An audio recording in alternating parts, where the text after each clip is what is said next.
Herkese selam arkadaşlar. Biz yine böyle bir köy ortamında sürüyoruz. Nereye sürüyoruz? Arkadaşım İsmail'e soralım. İsmail, biz nereye sürüyoruz kardeşim? Vallahi dümdüz yollardan Serik ilçesinden geçiyoruz. Akbaş Göleti'ne gidiyoruz. Evet arkadaşlar, Akbaş Göleti'ne gideceğiz. Akbaş Göleti nerede?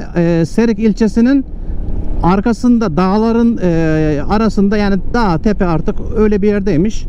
Hatta bakın şurada Zeytintaşı mağarası yazıyor. Gideceğimiz bölgede bu tarz şelale de çok. İşte onun dışında mağaralar da var. Ama ben haritadan baktığımda yanlış hatırlamıyorsam en az bir 4 tane falan şelale gördüm.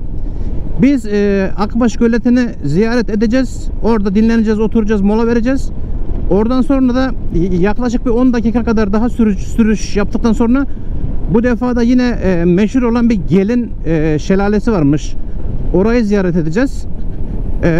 Elimizden geldiği kadar da güzel çekimler yapacağız sizler için. Sonra da hep beraber izleyeceğiz bunları ekran başında. Biz şimdilik yolumuza devam ediyoruz. Yolumuz 17 kilometremiz kalmış.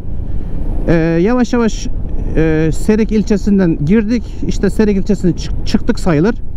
İşte köy tarafından devam ediyoruz. Çok fazla bir yolumuz uzun değil. Zaten Manavgat'tan Serik'e geldik. Serik'in içine girdik. İçinden de yola devam ediyoruz. Neyse bakın, bizim için iyi bir gezi olsun. Görüşmek üzere.